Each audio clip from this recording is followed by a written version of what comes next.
Good evening. A warm welcome to those attending and also to our viewers watching live on the Council's YouTube channel, Hillingdon, London. This is a meeting of the Children, Families and Education Select Committee. My name is Councillor Heena Makwana and I am the chair of this committee. Details of the business to be considered today is shown on the agenda, copies of which are available in the room and also accessible on YouTube underneath the broadcast. We are not expecting a fire drill, so if the fire alarm does go off, please follow officers to the fire exits and out of the building to the designated meeting points. For those in the room, please switch any mobile devices to silent before the meeting starts. And when you are invited to speak, please ensure you turn your microphones on so that you can be heard in the recording. For those watching on YouTube, if you are so minded, can you complete one of our resident feedback forms? These can be found in the information section underneath the YouTube video. These forms are intended to help us improve the way that we run our meetings. Right, so before we go through our agenda, I'd just like to introduce colleagues in the room. So to my right, I have Councillors Chandal, Smallwood and Batt. To my left, I have Anisha Teji from Democratic Services. I have Councillors Jan Sweeting, Gill and Judge. Also co-opted member Mr Tony Little. We are also joined by Jane Mumford, who is the Head of Service SEND. Vikram Hansrani, Executive Director of Education and SEND, and Alex Coman, Director of Safeguarding, Partnerships and Quality Assurance. Okay, so welcome to you all. Okay, agenda item 1, apologies for absence. Anisha. No apologies. Okay, thank you. Agenda item 2 is declarations of interest in matters coming before this meeting. Are there any declarations? No. Okay, thank you very much. Agenda item 3, minutes of the previous meeting, which was the 21st of September. Now, I know that there were some information requests that we had, so I just want to just thank Alex for sharing some of that additional information with regards to the safeguarding report. We are due to get some more information from Vikram's team with regards to the school place planning. Are there any other questions or concerns about the minutes? Thank you, Jan. Well, I'd just like to thank you, Chair, and the Clerk for providing that information to the committee. Thank you very much, both of you. Thank you very much. Okay, do we agree with the minutes? Right. Thank you very much. Okay, agenda item 4 is to confirm that the items of business marked as part 1 will be considered in public and that the items marked as part 2 will be considered in private. So for this meeting there are no part 2 items. The part 2 item that was scheduled for this meeting has been deferred to our next meeting. Okay, moving on to agenda item 5, which is the overview on corporate parenting responsibilities. So I'm going to hand over to Alex. Thank you. Thank you, Chair. Good evening, everyone. The report in front of you tonight, it looks at the corporate parenting responsibilities of the local council, and it does provide a summary of what those corporate responsibilities are, corporate parenting responsibilities are, and also some of the information about how we're meeting those those responsibilities. You will see in the report a number of, a list of numbers. You'll see a list of activities that we've done throughout the year and we continue to do. And also, I suppose, what the thing that I wanted to kind of bring to the table tonight is about what do we all do, all of us, to make sure that we are a good corporate parent to our children. Now, when I'm talking about our children, I'm talking all the children who are looked after by the council. And at the end of September of this year, that was 339 children under the age of 18.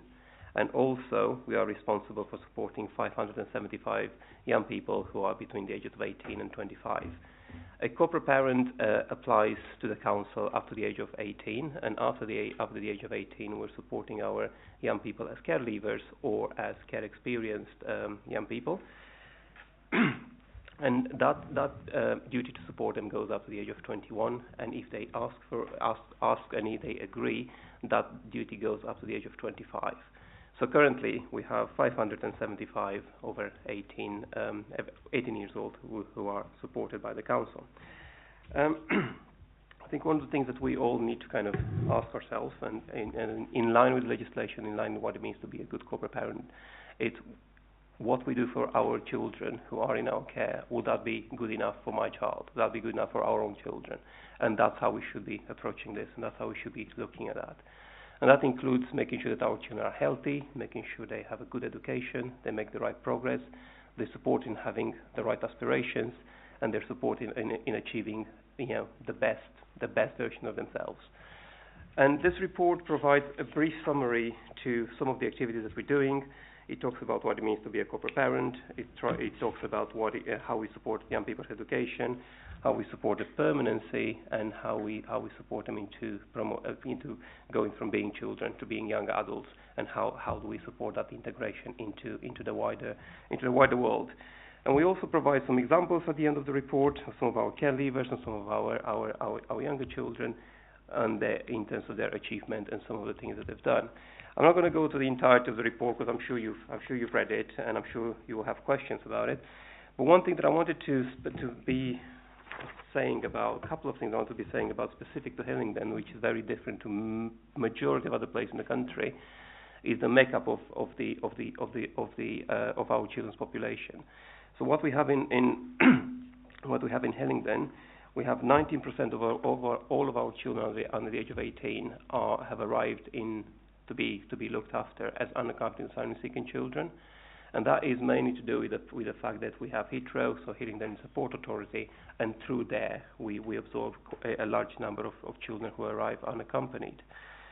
And just to put that in the context, as it says in the report, in Hillingdon, as I said, that's 19% nationally. The average in England is 5% of the LAC population, and we have 19, so almost 4 times more UAC population than a national average. And the other thing that I wanted to say through the steer of the corporate parenting panel and through our Children in Care Council, we looked at how we support our young people's aspiration, and that's not just about achieving their a good grade at school and achieving good education and being healthy. That is actually what they want to be, where they want to get, and what they want to do, in terms of their future and their careers and what have you. So we were thinking that amongst yourselves, actually, you have a lot of knowledge, you have a lot of understanding of the local community, you have connection with local businesses and everything else that happens in our communities.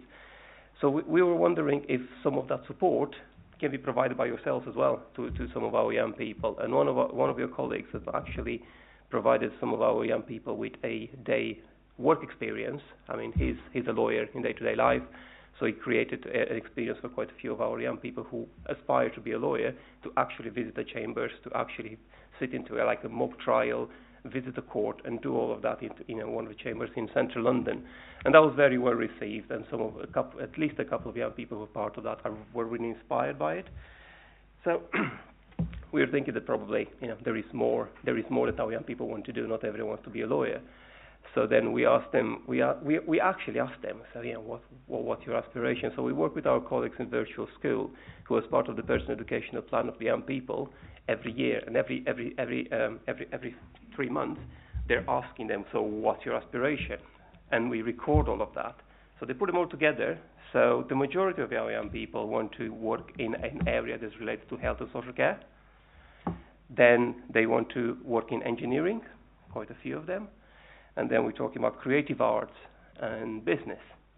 So quite a good spread just in those sort of top 4. And I was thinking in terms of what can we collectively do for some of our young people. So this is one of the things that I would want to leave with you for you to consider and to maybe get back to us about what your contribution could be. So that's one thing. And the other thing, obviously, that I would really kind of encourage everyone in this committee is to promote this corporate parenting that you can find on page 3 of the report. Those 7 principles. Promote them in this meeting and any other sort of meetings and forums and communities you're representing. So open for questions.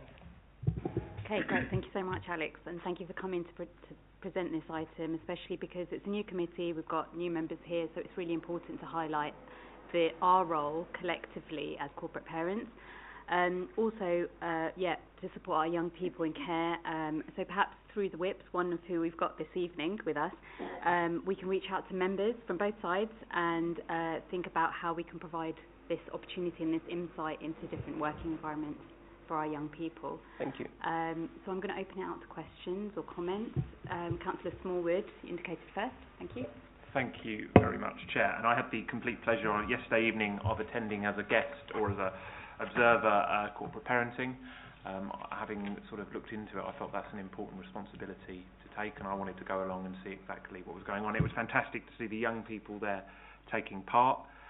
Councillor Denny's was kept well in check by his co-chair, who sat silently but stared meaningfully at him as he chaired the meeting. I just wanted to say how important, how great it was to see the young people there, but also how pleased I was at point 24 in the report to see we're presently the only, and I repeat that, the only local authority in London to have succeeded in achieving a full quality mark. And if you then look over at some of the examples of achievements that the young people have done, you can see how those two connect to each other. So whilst it's not really a question, it's more a statement. I think that's absolutely fantastic. I think I'm echoing a little, but I will be quiet as she repairs the mic. Oh, that's a lot better. Thank you, Chair. Okay, thank you very much. Councillor Chandal. Thank you, Chair. Alex, thank you very much. It's a very good report.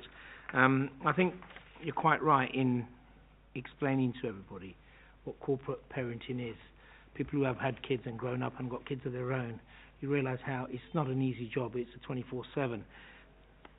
When it's corporate parenting, it's even more difficult because your success stories, you're doing your job, and your failures is national headlines.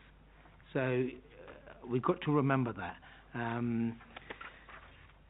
I do like the part on page 5 where you've spoken about people who have achieved. Now, these are children who have been put into situations not of their making. And when you have spoken to them, it makes your heart bleed, it really does. And to watch them be successful, that is very heartening. And the point that you make about asking for businesses, professionals to make themselves available, I think we've got a pretty good mix in the select committee here. Some of us run businesses, some of us do work in legal and everything else, I think. But you need a good framework in what they're going to work in. Obviously, all the legal implications. But our youngsters do need good role models. So having these people, youngsters who have achieved, I think that's good to plaster on the wall and say, listen guys, if you follow it, this is what happens. Thank you. Okay, thank you. Councillor Sweeting. Well, yes, thank you very much for the report. I think we all recognise the responsibility that we have as corporate parents. I mean, we come into this role as councillors not knowing about being corporate parents, and we're confronted with something that at first, when we look at it and realise how many children we are corporate parents to, is very daunting. But then we realise how much support these children are getting, these children and young people and young adults are getting, and we're all there for them. I know that when it comes to the wish that we would share some of our knowledge and jobs that we're doing outside being councillor with these young people, and that's been well and truly circulated to the Labour group, so hopefully there will be people that will come back and say yes, that would be a really good way forward. There's just a couple of questions from the report. I realise that we're a port, we've got an airport next to us, and so we've got a high percentage of unaccompanied asylum seekers. There is the dispersal arrangements, central government's dispersal arrangements. Is that still working well for us in Hillingdon? And how is the funding arrangement that central government provides to councils such as Hillingdon? Is that still working well? And the second question is regarding the audit on page 2 of the accommodation that our young people are living in. Would it be possible to know where our young people are in Hillingdon, an audit of our homes? And I'll tiptoe into this one. Would it be possible to actually visit? I mean, is that at all possible? Because it would be very interesting to see the accommodation and speak to them in the accommodation. Now, I don't mean that all of us be able to attend, but maybe one or maybe two on an occasion where it would be suitable for us to attend as adults into that situation. But anyway, I'll leave that one with you. Thank you. Okay, thank you, Councillor. Can I just start by thanking the other councillor for your support and for your feedback, and I will make sure that the teams are receiving that, because it's all hard work of the people who are working on the ground every day. So thank you for that and appreciate it. Coming back to your question, Councillor, about the unaccompanied family-seeking children arriving in Hillingdon, yes, there is a large population arriving through the airport as a port authority. Ourselves and Croydon are the only two port authorities in London, but we also have a large number of unaccompanied family-seeking children who are arrived in the country by the use of local hotels, by Home Office through the dispersal scheme. And you're right in saying we have a national transfer scheme, and that is the scheme that allows the young people arriving in a local authority who already has a certain number of unaccompanied family-seeking children to be dispersed and to be moved into a local authority who will provide the long-term care. So for that to work and for that to be effective for the children, that has to happen very quick, because if a young person has been in Hillingdon, say, for 3 months, then it's very difficult to do that move to another part of the country, because they start building relationships, they start going to school and all that. So the national transfer scheme is predicated on the fact that we're looking at having about 10 days for the young person arriving in Hillingdon to moving to the permanent local authority. That scheme has been a voluntary scheme for many years in England, and has been mandated in December of last year. Since December last year, it's been working really well for us. So we are working well with national transfer scheme. We are working really well with the Home Office, and we are transferring children very quickly after they arrive in a supportive way, and in a way that kind of makes sure that their needs are met. And regarding the funding that is received from the central government, we do receive. There's different strands of funding depending on the age of the child, depending on the type of accommodation, and various other things. And I think probably that would be in itself the subject of a report around finance and about funding. In terms of what we have at the moment, we have so we're covering the cost of the UASC and the staff that's required to process the new arrivals. Then about the location of our children, as I said in the report, we have various type of accommodations. Some of them are living with foster carers, others are living with in residential homes, and others kind of usually all the young people, kind of 16 plus, who, if they're ready to live more independently, to prepare for being fully independent, they live in what we call the semi-independent provision, which is not a residential home, is not fully independent, it's kind of the in-between, with the appropriate support in place. And that's where we work with them to prepare them to be fully independent when they reach the age of 18. They're allocated to housing through our housing teams, and so doing that transition. Now, currently, I think we have, just off the top of my head, probably have about 52% of our looked after children are living with foster carers, which is positive, and we're encouraging that when it's appropriate. In terms of their locations, some of them are in Hillingdon, others are outside Hillingdon. Some of them are outside Hillingdon for safety reasons, that is by design. Others are because their needs cannot be met by the providers in Borough. So there is a mix of locations of placements. And regarding your question about visiting some accommodations, I will look into it. That's what I can say now. I will look into it. I'll see what and where would be appropriate, and then I'll get back to you with some proposals. Thank you very much. And an audit of any of the homes that we have in Hillingdon? Sorry. Yes. So all the residential units that we have there's two type of reviews, and one of them is through the fostering panel, and the chair of this committee sits in that fostering panel as well, which is really helpful. So that's for the foster carers, and for the residential homes, we do have an independent Regulation 44 visitor. Regulation 44 in the looked after regulations is an independent person who goes every month into every single residential unit, and they do an independent quality check of the provision. And that includes speaking to young people, speaking to staff, looking at the procedures, looking at any incidents and everything. And also the homes are regularly inspected and visited by Ofsted, by the national regulator of all the residential provisions. So we're doing that. For the semi-independent, which are not regulated by Ofsted, we have our own mechanisms in place to regularly visit and regularly reassure ourselves that the provision is of good quality. And if it isn't, then we have various mechanisms to take action to rectify that, or sometimes, if need be, to move our children somewhere else where it's safer for them. Right. Okay, thank you. Mr. Little. Thank you, and thank you for this report reminding us of our responsibility. That it is quite onerous.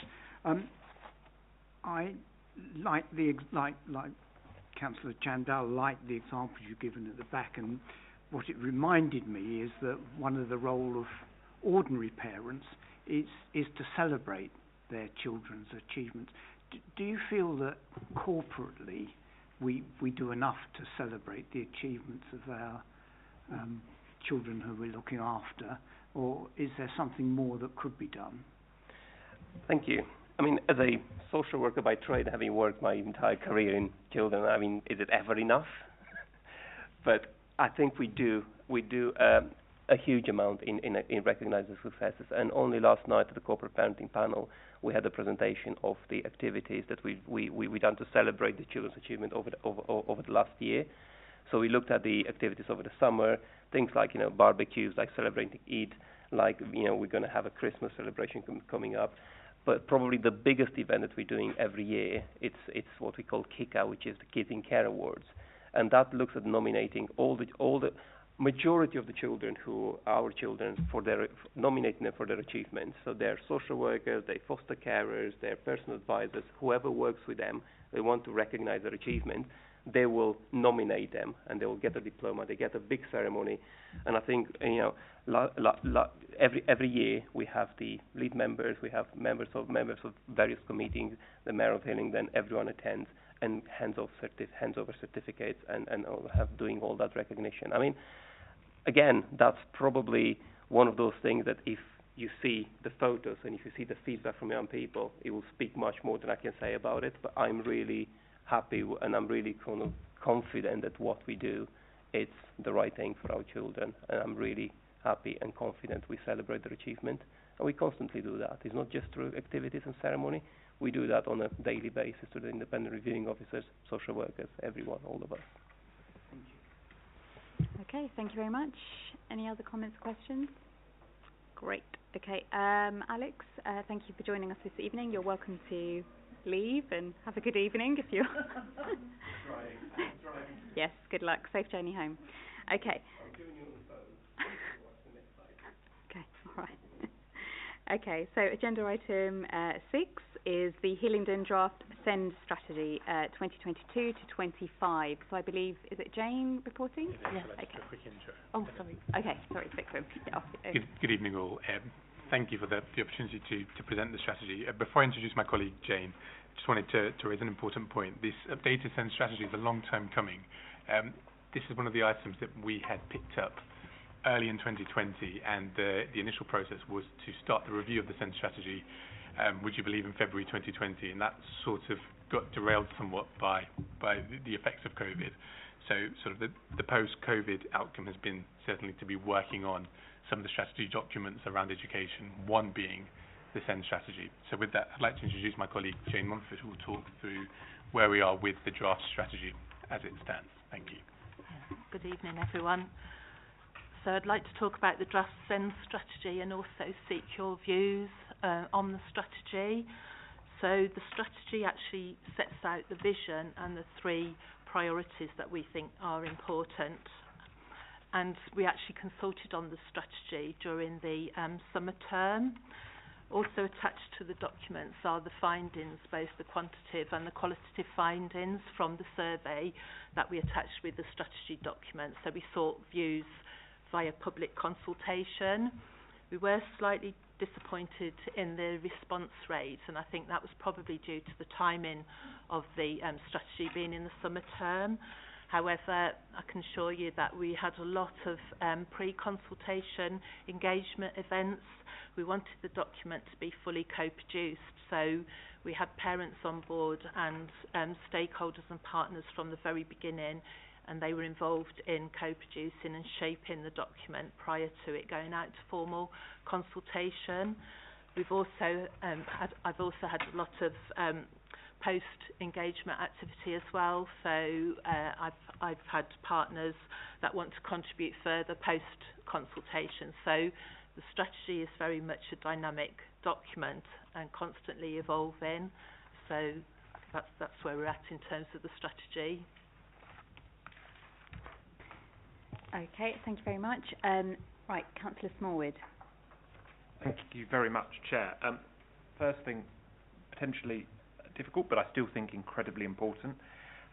How do we consult in an appropriate way with our send students, the young people that are in send to ask for their feedback on the types of care or service that they're getting? I even go as far as to say those that may be non-verbal, and how we even empower them to be able to give their feedback in the way that they can. And then the other thing is, whilst the amount of people that fed back was as you've said, lower than we would have liked, I was just interested to understand why education providers, so like head teachers, and were grouped in with parents in the response. Because let's say we'd had 500, but the ratios are still being the same, I think what the feedback a parent is giving, I think needs to be assessed separately to the feedback that a head teacher would be giving, because they're in two different ways. So the parent is only going to be worried, well, they'll be worried about all children, but they're going to be particularly worried about their child, whereas the head teacher has a wider responsibility, and if one thing has gone wrong with one parent, they are probably more likely to respond to the survey, whereas a head teacher may be able to give us a more broad view of what is going on. So those two things, if you could. Thank you, Jane. Okay.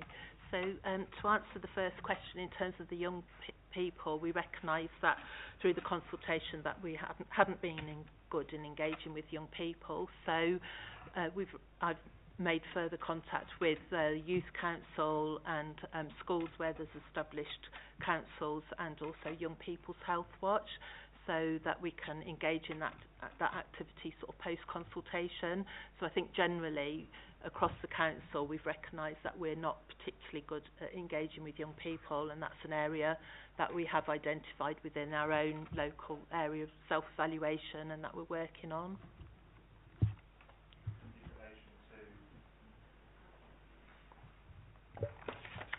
And in relation to why we've split, why we have it all, parents, head teachers, and educational providers all in the survey, and all the survey results produced together. I'm just thinking next time if we get loads of responses, would it not be prudent to break that up? Yes, yeah. So I think what we'll do is we'll be able to split that out so we can see that more accurately across the various groups. Thank you very much. Okay, thank you. Councillor Batt. Thank you, Chair. I like how the report sort of focuses on earlier intervention, and I'm just wondering to what extent the analysis can go in terms of earlier intervention of SEND students when it comes to integration into society straight after after school, by attending external workshops or volunteering, and how that sort of can shape their future career paths in terms of career planning.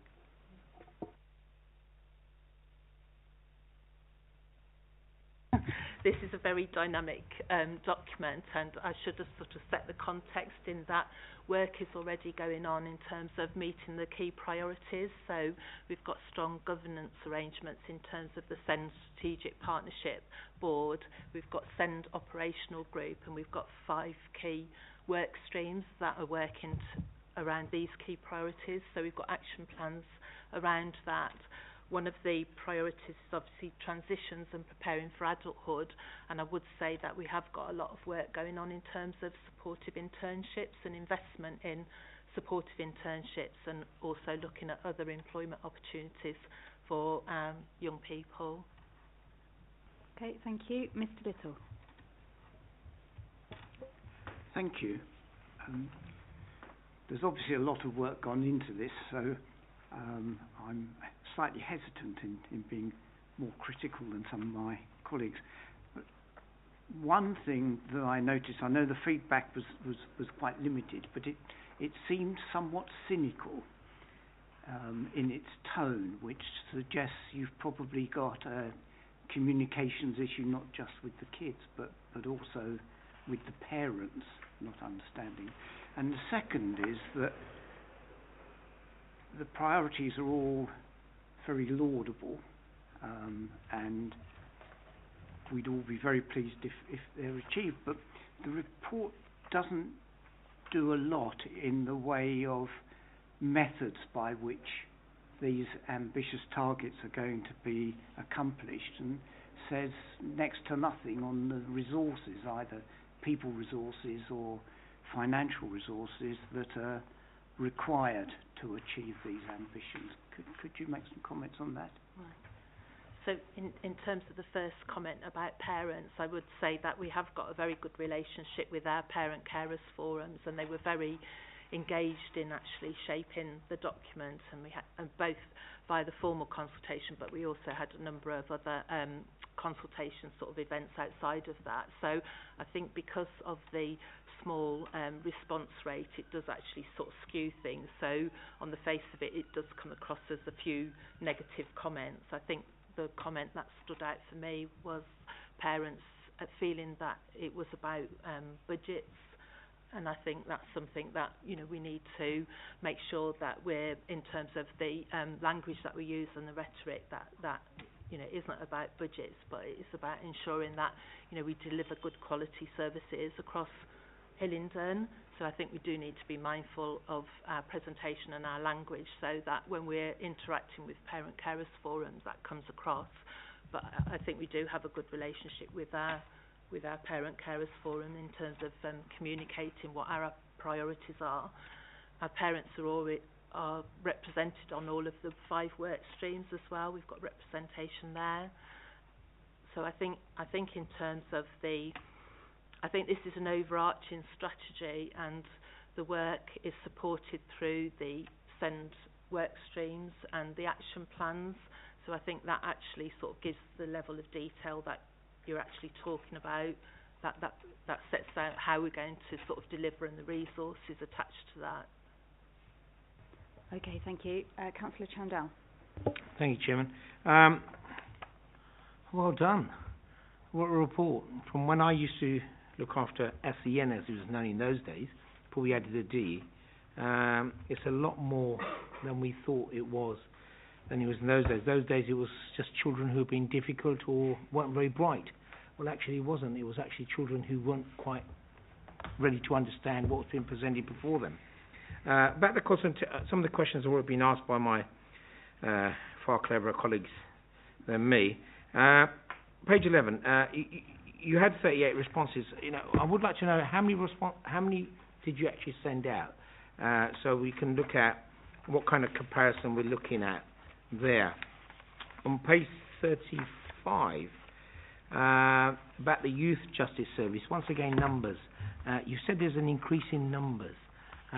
It'd be good to have a sort of comparison there of what we're talking about, because I think that's very, very important. Because you said a lot of young people have been excluded from school, and the point that I think it was Councillor Batt made about early intervention when they're 5 or 6, finding out exactly what the situation is. And as Mr. Little said as well, there's a lot there, and how we're going to achieve it. All I say is good luck, and make sure we do. Thank you. What I would say is that in terms of, I think it's priority 2, which is around development of sufficient school places, there is another document that I've been working on that we need to consult on, which is the SEND Education Sufficiency Strategy. So again, that sets out the level of detail in terms of how we're going to deliver additional school places. So that interfaces with the SEND strategy document. Do you want to just respond back to that question, just about the number of consultations that was actually sent out? I think that was Councillor Chandal's initial question. Oh, sorry. Yeah. So it was actually via an online survey. So we sent out a number of communications to alert respondents to the online survey. So it was launched on the local offer website and also the corporate website as well. So it was actually inviting people up via the online survey. Okay. So I think the response rate, I think it was about 40 respondents to the online survey, but there was also a number of, as I mentioned before, pre-engagement activities. So I'd actually gone out to parent carers forums to talk about the strategy as well. So that was incorporated into the final findings. Okay, thank you. Councillor Sweeting. Well, I'd like to thank officers for this piece of work. I know it's been a long time coming, and I know there's a lot to it. I am concerned about various issues. I'm concerned about the consultation, actually. I don't think you could have chosen a more difficult time for head teachers to respond than starting on Bastille Day on the 14th of July and ending halfway through the school summer holidays. You only actually had 2 head teacher responses, or 1.9 if you use the 5% percentage, which doesn't really make sense. But I've had from head teachers that have looked at this, and the comments that they've said to me is, have they chosen the time on purpose? Because really, I mean, it really is the worst time, the last week of term, for head teachers to do anything apart from trying to get their school into some sort of shape ready for the next term. When it comes to the consultation, 38 yes, but some of the comments that we've got back are really very concerning, are they not? Are we not all concerned about, LBH have a long journey, a difficult journey on their hands? Personally, I feel it will be easier for them to get to Mars.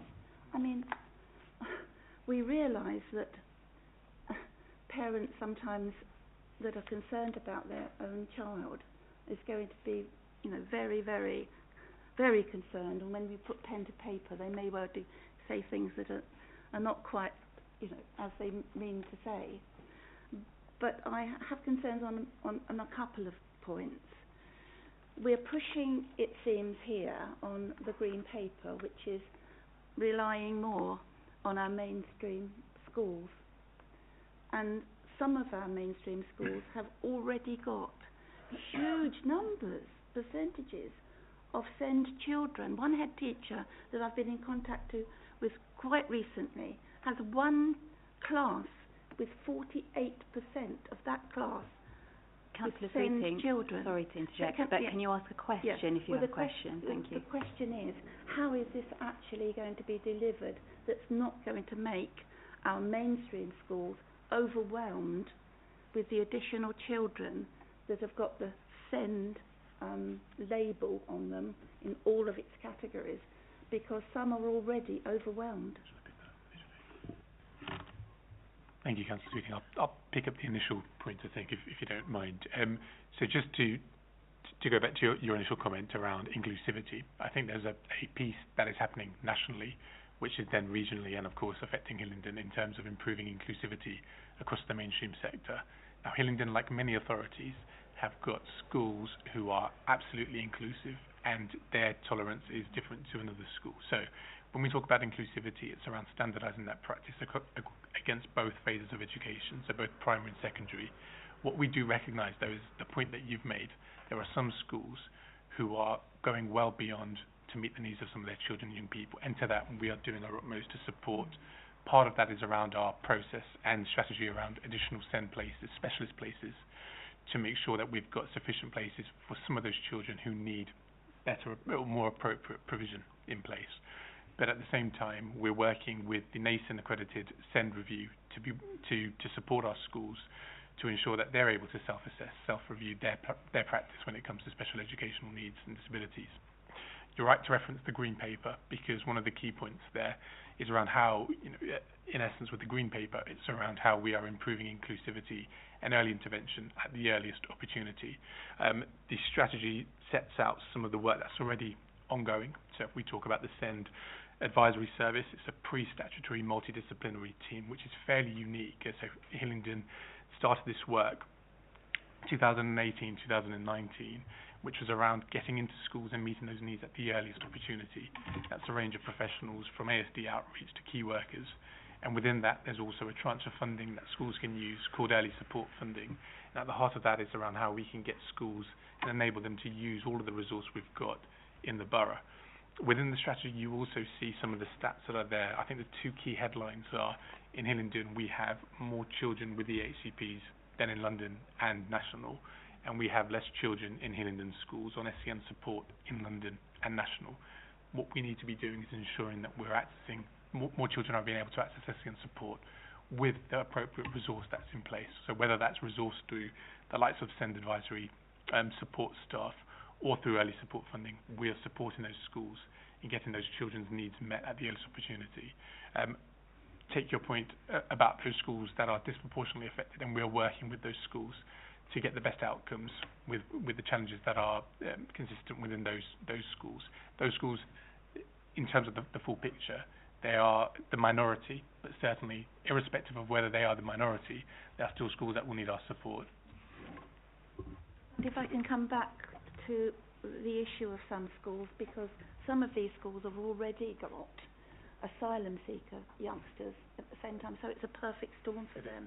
So is there any way, therefore, that we can sort of cap the percentage of SEND children at all schools, so that there's not those schools that have got unfilled places that are being offered the children? Then maybe that they've come from their own area, but it's a tipping point. If it gets to a level, it changes the character of the school. So is there possibly in this strategy some way of saying this level and no more? We can't cap, but what we can do is work closer with our schools and ensure we have that strong partnership with our schools. I met with a group of primary head teachers about a month ago where some of those very points were raised, and at the heart of that is around better communication and better effective strategies to support some of those schools. One of the things that we're looking at is the use of our educational psychologists to support some of those schools, whether that's school leaders or school teaching staff who are meeting those emerging needs that are coming through those very areas. So it's around how we can as a system work better to meet those needs as opposed to put arbitrary caps on schools, because there is another way to do this, and I think that stronger partnership working with those schools is intrinsic to getting to a better position, particularly those schools that you're referencing, Councillor Sweeting. Okay, Councillor Judge. Thank you, Chair. The question that I wanted to ask has been asked by two of the councillors, but I don't believe it's been answered yet. Councillor Chandel just mentioned that even though we've got response back, from 38, but how many, surveys were sent out? Do we know the figures? That was one, and the other part was about the school holidays. Why was the, consultation done during the school holidays when the vast majority of people would have been off? The responses, it was about 40 though, so it was, surveys weren't actually sent out, it was an online survey, so there was 40 responses to that. 38 responses, it says. So I'm just wondering how many it went out to. I mean, do we not know? I think we'll have to look at how we can get that information. I think the key message, it was on the local offer website and the corporate website. I'm sure there may be a tool to see what the traffic looked like in terms of accessing the survey that was broadcast online. Okay. Thank you. And the other one was about the school holiday. I mean, certainly it's just the way that it happened. I think the delay was due to a lot of the involvement with stakeholders that prior to it sort of being launched, but it certainly wasn't sort of a deliberate response to have it in the school holidays. It was just sort of unfortunate, really. And I think although we were disappointed with the low response rate on the online survey, we were actually doing a lot of engagement activity sort of prior to that, so it wasn't just about the online survey, it was about going out and meeting parent carers and working and having responses from other partners as well. So whilst that was low, there was a number of other different types of engagement events that were going on in order to seek responses to the survey. Okay, thank you. strategy. Thank you. Councillor Gill. Thank you, Chair, and thank you, Officer, for the detailed report. My question was regarding the consultation again. It's very, I know working in a school for the last 8 or 9 summers now, it's a very chaotic time. Head teachers are very anxious about recruitment for September. Teachers are worried about transition to the next key stage.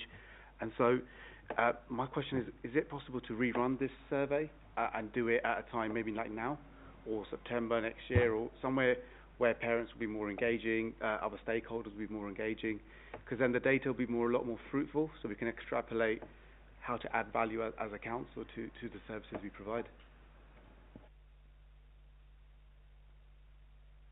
We're confident that there was enough pre-engagement activity in actually shaping the strategy document, and as I mentioned previously, I've had a lot of information to shape the document sort of further, so it is a very dynamic strategy. So I feel confident that we have sort of engaged, albeit not responses online, but that we have had that engagement activity in terms of head teachers knowing what's involved in the strategy, and also the SEND education strategy will be incredibly sort of pertinent to sort of head teachers in informing them about the school expansion plans. And so I think we need to learn lessons from this about when we launch the education sufficiency strategy, that it will be sort of in term time, and we need to do a lot of communications in terms of ensuring that head teachers are aware of that document and are contributing again to, there's an online survey that will go with the education sufficiency strategy. Okay, I have 2 people still waiting to speak, and after that I will wrap this item up. Okay, it's Councillor Sweeting. Well, I think we can all be assured that we want this to work. We're all here wanting the strategy for our SEND and SEND children, for it to work in schools. But at the moment it's words on a piece of paper. It's not actions. Maybe actions are there, but we don't know how they're working at the moment.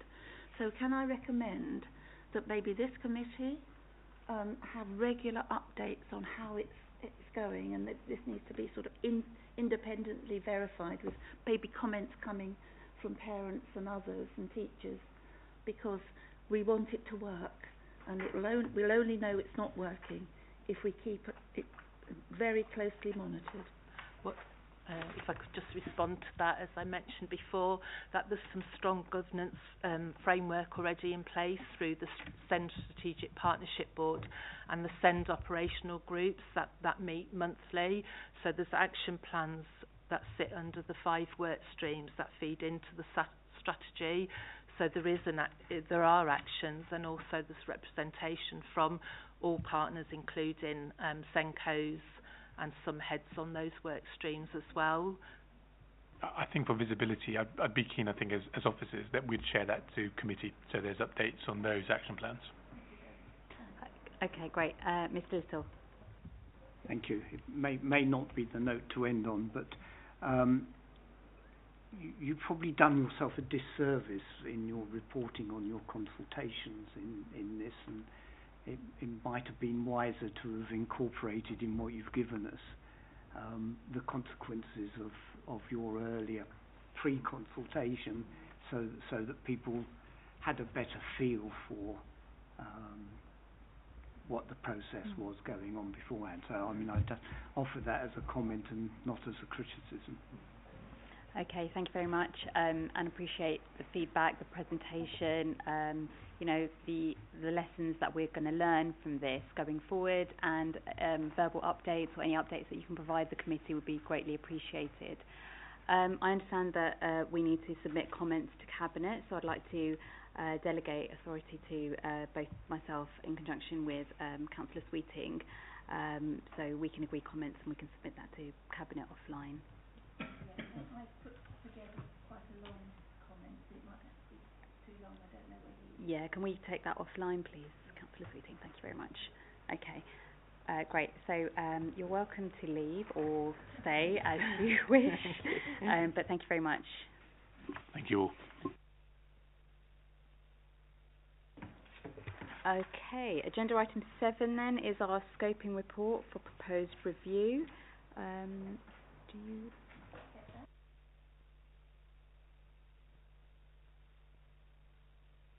Okay, so I trust that everyone's had a look at our scoping review. Obviously, it's the looking at the Stronger Families Hub and our engagement with key stakeholders, exploring participation and feedback to improve service and satisfaction.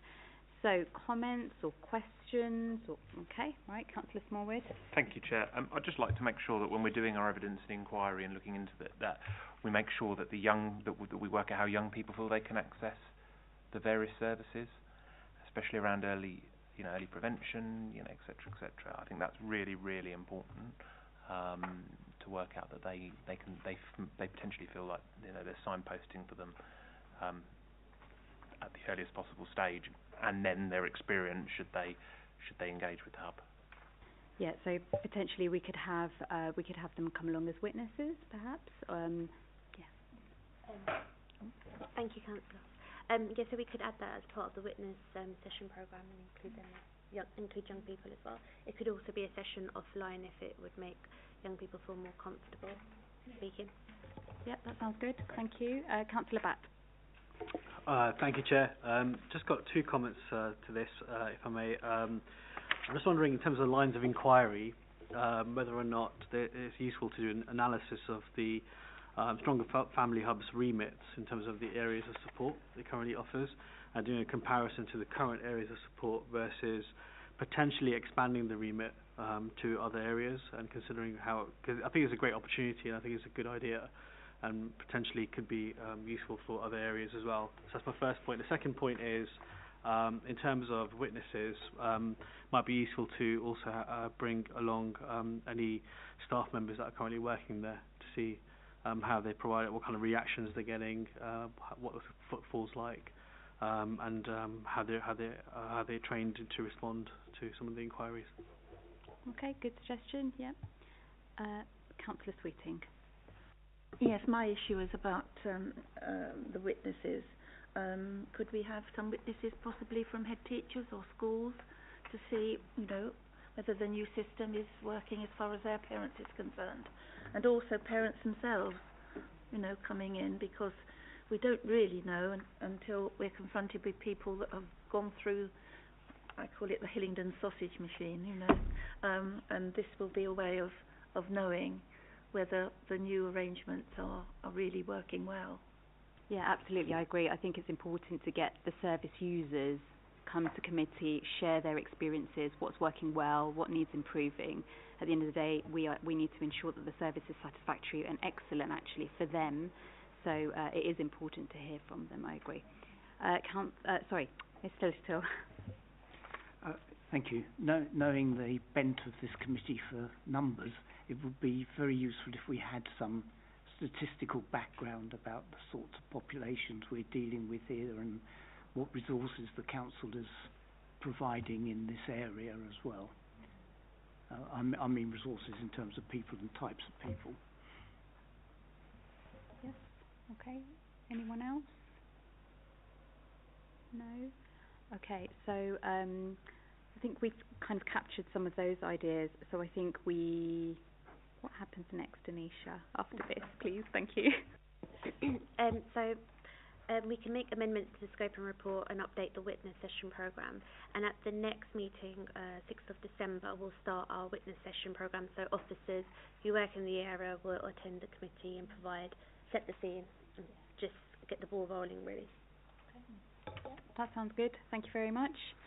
Okay, so let's move on then to agenda item 8, which is the update on Youth Council meeting visit. So I believe 3 of you from this committee attended. So, I'd invite you to share your views, your experience. So I'll start off with you, Councillor Batt, and then perhaps Councillor Sweeting and Gill, you can join in. Yeah, thanks. Thank you, Chair. Sorry, yeah. I think it was definitely an enlightening event, and I think it's really good that we did this, and it was great to see young people participating. And it was really a good way to for us to share our wisdom of the council to students and how it operates and the processes followed and how it works. And I was really impressed by the students. They're very intelligent, as I'm sure Councillor Sweeting and Gill will also agree. I think in terms of action points for us, I think they all wanted more and greater involvement within the council, and I think it's incumbent on us to try and do what we can to facilitate that. I think they wanted regular meetings with us, ideally monthly. I think that was one of the points. They wanted to potentially attend our meetings here, and I think that's a good suggestion. I think inviting them to also attend the council chamber meetings, which I think that's a good idea. Also, I think one of the action points was to circulate an email and for them to have access to email us any points, so we can understand any list of issues that they may have. I think one of the other important points for me was that a surprising lack of sort of representation in the north of the borough, and I'm sure both councillors will agree with that. And I think that it would be useful to see, assess why that might be the case, and speak to perhaps some teachers, head teachers out there. A lot of the people that did come from the north of the borough actually only came to know about the youth council because of their parents, which they were quite proactive in terms of suggesting it to them. I think it might be useful for sort of teachers across the borough to speak to each other and maybe hold events to kind of coordinate and learn from the importance of the youth council and their involvement and the skills that certainly these students achieve from attending. I think the last point was the social media issues. I think they had some issues with posting their stories on social media. I think there's some safeguarding reasons for that, and I understand that, but maybe if we can explore ways in which we can try and mitigate their concern there. That was one of the biggest reasons, because I think social media is a great platform for young people to get the word out, and if we can do something to try and achieve that, that'd be great, because I think they have this sort of competition with other boroughs, and I think they're doing it more than them, and they want to be more proactive with that. So I hope that summarised points, and thank you. Thank you. Councillor Sweeting. And that's an excellent summary. I mean, all of the points are very well made by you. I mean, I found them a most refreshing group. I mean, obviously very intelligent, but they were also able to sort of share their concerns, what was going right and what was going wrong. They were also able to provide information of what other councils are doing. So I would very much welcome having a group or one of them to join us at a future meeting, because they can tell it far better than, well, you've told it very well, Councillor, and I haven't quite so well, but they will tell it very, very well. Okay, Councillor Gill, do you want to add anything else? Thank you, Chair. It was very refreshing to see such young people engaged in local activism. I think one of the issues with the social media stuff, where they really thrive on posting stuff on social media, engaging their fellow peers in that. So I think that's an issue. If we can resolve that, that'll be a very good obstacle removed from that. So, and the other thing was that it was quite refreshing to see them. They learned how to use the surgery system, so coming to surgeries with councillors to raise issues. So a few of them said they'll be pushing that forward. So it'd be good to see if they do turn up to any of our surgeries, and we can share that in a committee. Yeah. Thank you. Yeah, it all sounds very positive. Thank you for sharing that insight. And by all means, we do want to encourage more participation and engagement with our youth. So by all means, we would like them to come, and we will invite them to come along and share their insights, I guess. So thank you for that. Okay, agenda item 9 is the forward plan. Does anyone have any comments on that item? Councillor Sweeting? Only that the SEND strategy is not there. So is there a time scale for when it goes to Cabinet? I believe it's December. Oh, right. But I can confirm with you. Right. Okay, thank you. And then agenda item 10 is the work programme. Sorry, Councillor Chandal? Thank you, Chairman. I was just going to make a point on the Youth Council meeting that I'm sure you guys must have told all our youth that all council meetings and all select committee meetings are open to the public. So if you are watching, guys, come down. But please remember, these are meetings in public, not public meetings. If you don't know the difference, look it up. Thank you. Councillor Sweeting. Could I suggest that SEND updates are put on our work programme I mean, maybe quarterly, to ensure improvements have become embedded. That's a recommendation. If not quarterly, maybe whenever they can provide us with an update. It'd be very important, I think, to see how things are going. Yep, okay, understood. I think that we need to be mindful of officer time, so perhaps I think it's important to get the updates, but perhaps we need to take that away and check with them first. It might end up being biannually, I imagine, but let's just see what they come back with, but by all means we'll ask for that. That is important. Yeah, and then agenda item 11, like we said, the part 2 item has been deferred for this evening, and hopefully, fingers crossed, we get that at our next meeting. So if there are no other comments, thank you all for attending this evening. Have a safe journey home, and we'll see you at the next meeting.